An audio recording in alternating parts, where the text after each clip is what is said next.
Кутмандуу күнүңөр менен урматтуу окуучулар. Биз андан бuyукку сабагыбызды баштайбыз.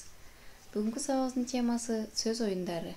Анаграмма, логогриф, метаграмма, шарада, акровер.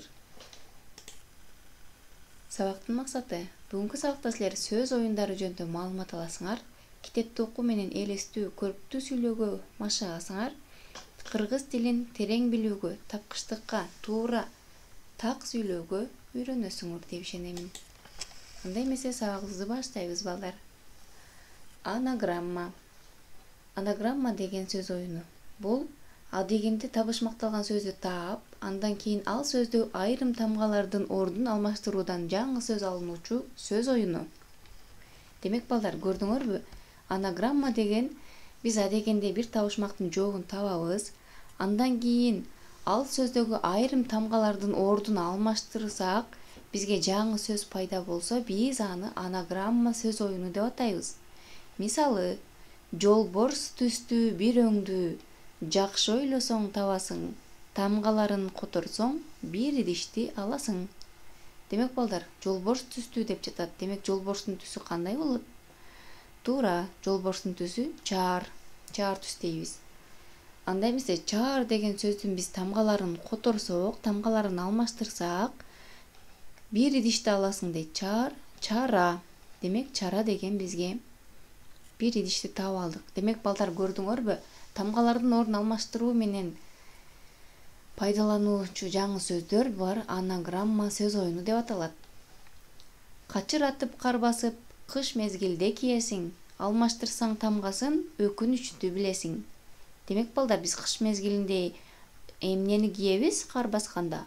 Албетте, бул өтүк. Жана өтүк деген сөздөгү тамгаларды алмаштыра турган болсок, өкүнүчтү билесиң дейт. Демек, өкүт деген бул өкүнүч, кайгы, капа дегенди билдирет. Демек, балдар, анаграмма силерге түшүнүктүү болду деп ойлойм. Андай эмесе, логогриф. Адегенде табышмакталган сөздү таап, андан кийин ага мүчө уланса, же кемитилсе, же кошумча тамга кыстарылса, жаңы сөз келип чыгуучу сөз оюну. Демек, балдар, логогриф силерге түшүнүктүү болду деп ойлойм. Биз адегенде бир табышмактын жообун табабыз, жана ага биз бир мүчө улай турган болсок, же бир тамга улай турган болсок, же бир мүчөнү кыскартып, же бир тамганы кемиткенден келип чыгуучу жаңы сөздөр, булар логогриф сөз оюну деп аталат. Мисалы, шатыр ата санасаң, бирдиктеги бир сан, ны тамгасын уласаң, баалуу асыл металл. Бирдиктеги бир сан бул 6 саны, жана ага ны тамгасын уласаң, баалуу асыл металл дейт. Демек, алтын деген биздин асыл металлыбыз. 6 деген санга биз ны тамгасын улап койдук, алтын деген жаңы сөз пайда болду.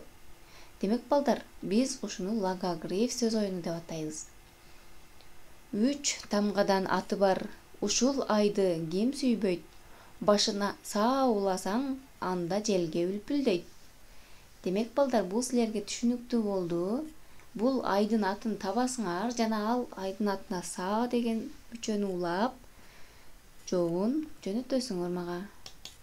Анда улайбыз. Топ эмес, бирок жели көп, айыл эмес, бирок эли көп. Бир үндүүдөн өзгөргөн, бул өзү деги кандай сөз? Демек, балдар, силер бул логогрифтин жообун таптыңар деп ойлойм.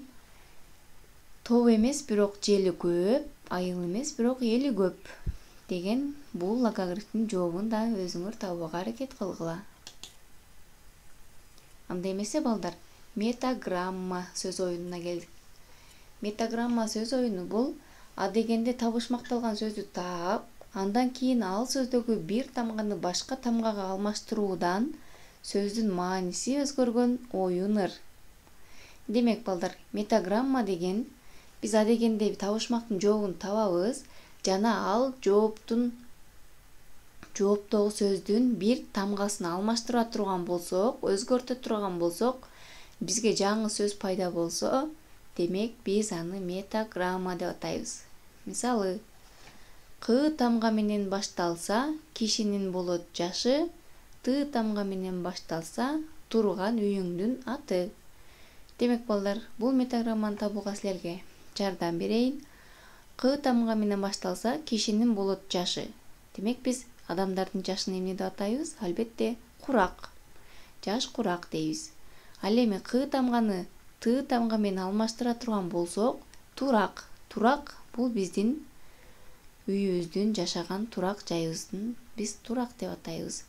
Демек балдар, көрдүңөрбү, бир тамганы алмаштыруудан сөздөрдүн мааниси өзгөрсө, башка ойду берсе, анда биз аны метаграмма сөз оюну деп атайбыз. Баш тамгасы үй болсо, жашоочу жайың, үй ордуна у койсо, короодогу малың. Демек балдар, бул жоопту силер таптыңар деп ойлоймун. Анда улантабыз. Соңку тамга Т болсо, айыл жери элестейт, Т ордуна К койсо, короодогу малың. Демек балдар, айыл жерин биз дагы эмне деп атасак болот? Эмне деп айтабыз? Жана ал сөздөгү акыры Т тамгасын биз К тамгага алмаштыра турган болсок, биздин короодогу бир жандыктын аты пайда болот. Демек балдар, бул метаграмманы таап, мага жөнөткөнгө аракет кылгыла.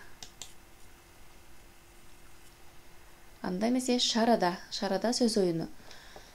Ар бири өз алдынча сөздү түшүндүргөн, эки сөздү бириктирип окуганда негизги табышмакталган сөз алынуучу оюнур. Демек балдар, шарада дегенди түшүндүңөрбү? Шарада деген биз ар бири өз-өзүнчө бир ойду түшүндүргөн, бирок экөөнү кошкондо, эки табышмактын жообун кошкондо бир маанини билдирген сөз бул шарада деп аталат. Мисалы, ичкенин бир атына кошуп жазсаң бир түстө, бир буюмду окуйсуң, асем деп тарап чач күтчү. Демек балдар, ичкенин бир атына дейт. Ичке деген сөздү биз дагы кандай атасак болот? Ичке деген сөздүн дагы кандай аты бар? Албетте бул тар. Ичке дегенди биз тар деп айтабыз. Тар, ага кошуп жазсаң бир түстү деп жатат. Демек биз тар дегенге ак деген түстү кошсок, биздин негизги табышмагыбыздын негизги жообу чыкты. Бул албетте тарак болчу. Демек балдар, ушундай маанидеги сөз оюнун биз шарада деп айтабыз. Шарада деген сөз оюнуна түшүнгөн болсоңор, анда калган мисалдарды өзүңөр ойлонуп тапкыла. Биринчиси белбоо, экинчиси түс. Кураштырып окусаң, бир жакшы буюм жасаганбыз. Демек балдар, буну дагы силер өз алдыңарча тапкыла. Анда эмесе акроыр деген балдар, баш тамгаларын кураштырып окуса, бир сөз чыкчу оюн-ыр. Демек бул силерге түшүнүктүү болду деп ойлойм. Акроыр жалаң баш тамгалардын кураштырып окусак, бизге жаңы сөз пайда болсо, биз аны акроыр деп айтабыз. Мисалы, башы жалпак, аягы балчак, көзү тосток, аябай коркок. Демек балдар, бул жерде баш тамгаларын кошуп окуйбуз биз. Баш тамгаларын бака. Демек балдар, бул табышмагыбыздын жообу бака экен. Ушундай кылып, силер калган эки мисалды өзүңөр тапканга аракет кылгыла. Темирден аттын бутуна кадалгандын аты эмне? Адам, айбан, бардыгы дем алгандын аты эмне? Демек балдар, бул жерде дагы баш тамгаларды кошуп окусаңар, кураштырып окусаңар, жаңы сөз пайда болот. Демек биз ошол жаңы сөздөрдү акроыр деп айтабыз. Демек балдар, бүгүнкү темалар силерге түшүнүктүү болду деп ойлойм. Анда эмесе силерге тапшырма, анаграмма, логогриф, метаграмма, шарада, акроырларын көркөм окуганга машык кыла жана жумушчу дептериңер менен иштегиле. Баарыңарга ийгилик каалайм.